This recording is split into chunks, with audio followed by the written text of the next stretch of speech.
how to invest in precious metals inside your retirement account. I mean, this is exciting. You could buy gold, silver. But if you're someone that loves precious metals or believes in that asset class, invested in it, we want to talk about how your IRA can do this, like even your Roth IRA, traditional IRA. Don't get stressed or frustrated right now if you're like, well, I want to do this. Where do I start? Well, it starts by having the right type of IRA that allows for this. Welcome, everybody, to the Directed IRA Podcast. My name is Mark Kohler. I'm here with the amazing Matt Sorensen. And today we are talking about how to invest in precious metals inside your retirement account. I mean, this is exciting. You could buy gold, silver, the cubic zirconium. Is that how you say it? You can buy that, right? You can't buy that one. We're going to go through the list of what you can and can't buy. Okay, all right. But gold is on the list, and gold hit new highs. So for any of you that have already been investing in gold, congrats to you. You've been making some good money. 3,800 an ounce right now is where gold was last trading at. So, but you can own this as an asset class. And I know a lot of people think of gold as maybe being, or precious metals sometimes being like a counterbalance to the stock market.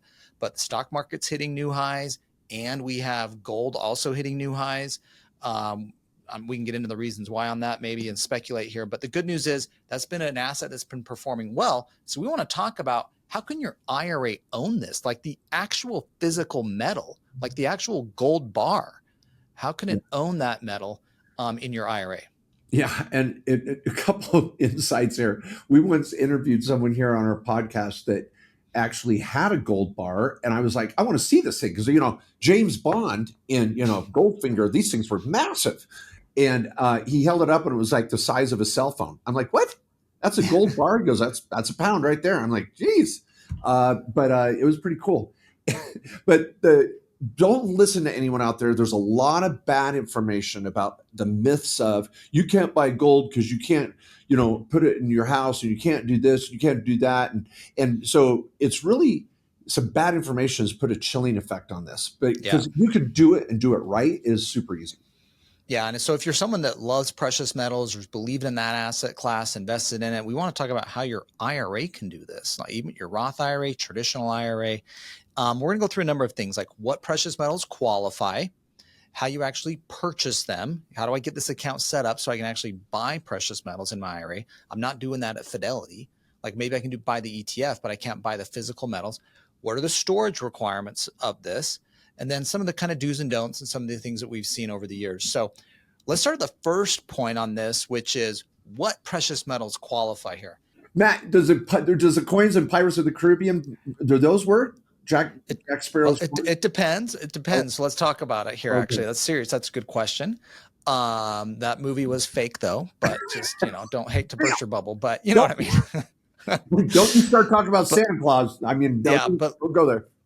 But let's talk about the gold coins. So gold is one of the qualifying metals, silver, platinum, and palladium. Now, the two most popular that we see in IRAs are going to be gold. Now, I'm going to my own book here, by the way, the Self-Directed IRA Handbook, because I have a chapter on this. And there are specific requirements on, let's say, gold. There's two things that meet the gold. It's not just any gold you can buy with an IRA. It has to either meet purity requirements. So that coin in Pirates of the Caribbean, if it met the purity requirement, it counts. Or it can be qualifying because it's from a government-approved mint or a government, let's say. So like, for example, the U.S. Mint puts out American Eagle coins. Those automatically qualify, all right? So either way, either the purity requirement or a government-issued type of coin. And the Iraqi dinar would not qualify. Yeah, that's currency. So that is, on paper, that is absolutely worthless. I know. It sounds like gold. Well, we had, oh my goch, do you remember those scams 10 years ago? Everybody was buying Iraqi dinar is going to revalue. It was like, all right, what are you smoking? But I think this is a really good thing, though, to diversify into as well. And I think that it's very realistic and doable. And gold has just been performing so well. Yeah. So let me get into the purity requirements here. For any of you that want to geek out on this, gold must be 99.5% pure. Okay. That's the minimum. They call it fitness or fineness requirements for gold. Now, the second one is silver. That's the second most popular precious metal we see people buy. And we have people that own hundreds of millions of precious metals in their IRA here at Directed IRA. And silver could be the same thing. You could have a government issued silver coin, or if it's a bar of silver or something like that, it could even be in coin format. Bullion is what they may call it. 99.9% is the fineness requirement for silver. Now, I've never seen anyone buy platinum or palladium. We might have some people's accounts that own them here. They're technically in the tax code as something approved that your IRA could own. Now, generally, the IRS has restricted collectibles from your IRA and said your IRA can't own collectibles. Like, it can't own a coin collection, like a collectible coin. It can't own art. It can't own a wine collection. It can't own those things, collectible car, but it could own precious metals. And there's a specific exclusion in there that says, in this restriction that says, hey, these are collectibles you can't own, but you can own precious metals, gold, silver, platinum, palladium, as long as they meet these requirements. All right. Now, I don't know in our lineup here, but I feel prompted to say this to everybody right now. Now that you know you can do this, the big step of how is getting a self-directed IRA so that you can do this. So we're going to break that down as well, but don't get stressed or frustrated right now if you're like, well, I want to do this. Where do I start? Well, it starts by having the right type of IRA that allows for this. Yeah. And that's not going to be the Fidelity IRA or the broker-dealer IRA, right? So that's what we do is a directed IRA. We have a self-directed IRA. So let's say you have a old employer 401k of traditional dollars. You got a traditional IRA at Charles Schwab, or, what we will do is you'll set up a self-directed traditional IRA at Directed IRA, and then we let you invest in whatever you want. You want to buy real estate, you want to buy crypto, you want to buy precious metals. We don't restrict you to just publicly traded assets. So we'll let you buy these types of assets. Some people call them alternative. I don't know how alternative gold is, but you can buy these in your IRA. So we open up the account for you. You'll transfer that money over, and our team does this for you. We'll make a transfer request to Merrill Lynch or Charles Schwab, wherever your money's at. That money pops into your IRA with us, still a tax qualified account, tax preferred. But now we don't restrict you on what you can invest into, and you say, hey, I want to buy precious metals. Now you'll find a dealer. We don't sell metals. Okay. Well, we're here to let you invest in whatever you want. I don't care. You want to buy precious metals, you want to buy gold, you want to buy silver, you want to invest in a startup or buy crypto.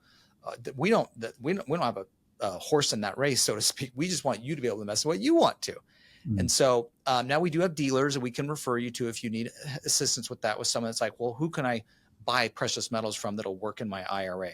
Because you want to make sure you're getting the right precious metals that qualify. So, we can refer you in the right direction there. So that's what we're doing here every day. So we can help get this account open, get it funded. And then remember, this is your retirement account. You're building long-term wealth in this, right?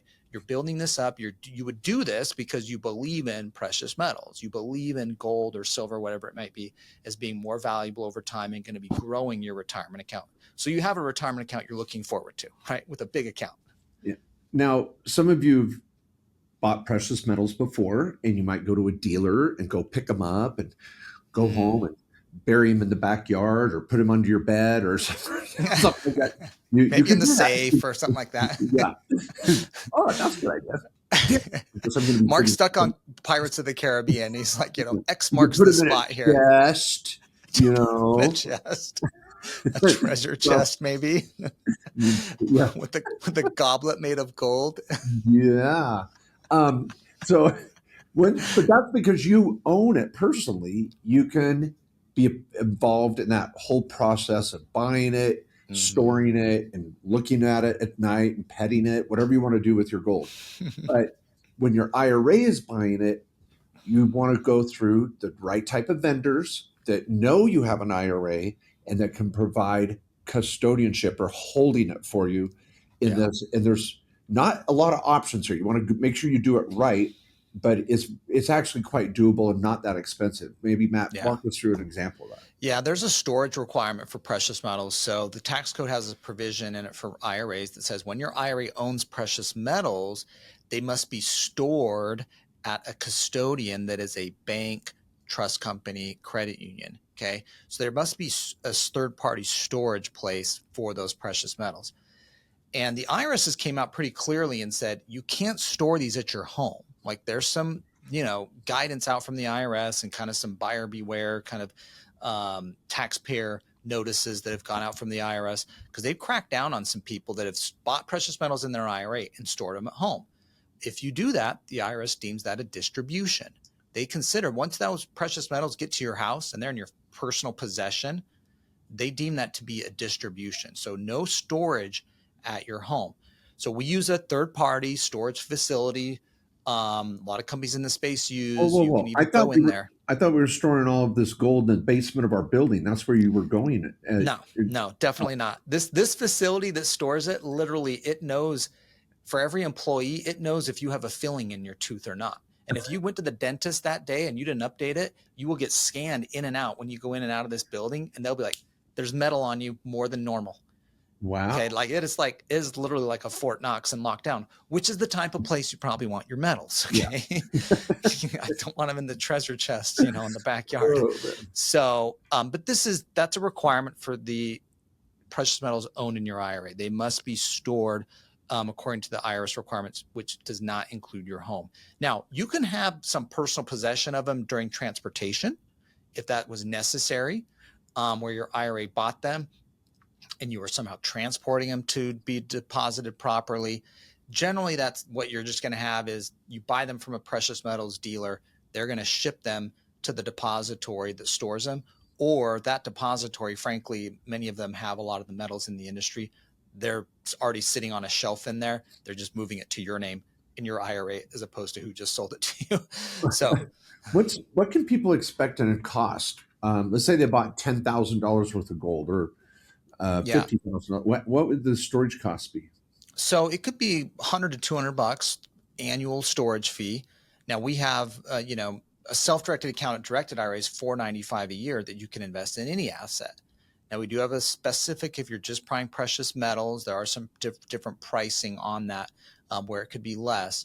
But you're going to have an annual storage fee to the facility of at least $100 a year. So just plan on that. So if you're buying the 10,000, just know you're going to be paying at least $100 for that, and maybe $300 to $500 a year for your IRA account fee with us. Now that's all consolidated into our account fees, and we handle that for you when you have a precious metals IRA with us. So, and we, by the way, like I said, I'm referencing my own book here on some of these points. There's a whole chapter in my book on this. We have other resources on our website about the qualifying metals and the rules. And we got a team here, of course, that can help you as you're sorting this out. And if you're interested in buying precious metals, like we talked about at the very beginning, this has been an asset that's performed very well.